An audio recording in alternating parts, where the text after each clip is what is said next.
20वीं शताब्दी के श्रेष्ठ चिंतक, ओजस्वी लेखक तथा यशस्वी वक्ता एवं स्वतंत्र भारत के प्रथम कानून मंत्री डॉक्टर भीमराव अंबेडकर। आइए आज हम इस महान देशभक्त के अनमोल विचारों को जानते हैं। ज्ञान हर व्यक्ति के जीवन का आधार है। अगर आप मन से स्वतंत्र हैं, तो आप वास्तव में स्वतंत्र हैं। जीवन लंबा होने की बजाय महान होना चाहिए। मैं ऐसे धर्म को मानता हूँ जो स्वतंत्रता, समानता और भाईचारा सिखाए। मैं सबसे पहले और सबसे आखिरी में हम भारतीय हैं। एक महान आदमी एक प्रतिष्ठित आदमी से इस तरह से अलग होता है कि वह समाज का नौकर बनने को तैयार रहता है। लोग और उनके धर्म सामाजिक मानकों द्वारा सामाजिक नैतिकताओं के आधार पर परखे जाने चाहिए। अगर धर्म को लोगों के भले के लिए आवश्यक मान लिया जाएगा तो और किसी मानक का मतलब नहीं होगा। मैं किसी समुदाय की प्रगति उस समुदाय की महिलाओं ने जो प्रगति हासिल की है उससे मापता हूँ। बुद्धि का विकास मानव के अस्तित्व का अंतिम लक्ष्य होना चाहिए। हिंदू धर्म में विवेक, कारण और स्वतंत्र सोच के विकास के लिए कोई गुंजाइश नहीं है। हर व्यक्ति जो मिल के सिद्धांत की एक देश दूसरे देश पर शासन नहीं कर सकता को दोहराता है, उसे ये भी स्वीकार करना चाहिए कि एक वर्ग दूसरे वर्ग पर शासन नहीं कर सकता। एक सफल क्रांति के लिए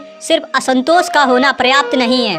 जिसकी आवश्यकता है वह एक न्याय एवं राजनीतिक और सामाजिक अधिकारों में गहरी आस्था। कानून और व्यवस्था राजनीतिक शरीर की दवा है और जब राजनीतिक शरीर बीमार पड़े तो दवा जरूर दी जानी चाहिए। इतिहास बताता है कि जहां नैतिकता और अर्थशास्त्र के बीच संघर्ष होता है, वहां जीत हमेशा अर्थशास्त्र की होती है। निहित स्वार्थों को तब तक स्वेच्छा से नहीं छोड़ा गया है जब तक कि मजबूत करने के लिए पर्याप्त बल न लगाया गया हो। जब तक आप सामाजिक स्वतंत्र नहीं हासिल कर लेते, कानून आपको जो भी स्वतंत्रता देता है वे आपके किसी काम की नहीं है। यदि हम एक संयुक्त, एकीकृत, आधुनिक भारत चाहते हैं तो सभी धर्मों के शास्त्रों की संप्रभुता का अंत होना चाहिए। सागर में मिलकर अपनी पहचान को खो देने वाली पानी की एक बूंद के विपरीत इंसान जिस समाज में रहता है वहाँ अपनी पहचान नहीं खोता। इंसान का जीवन स्वतंत्र है जो सिर्फ समाज के विकास के लिए नहीं पैदा हुआ है बल्कि स्वयं के विकास के लिए पैदा हुआ है। आशा करता हूँ वीडियो आपको अच्छा लगा होगा। धन्यवाद।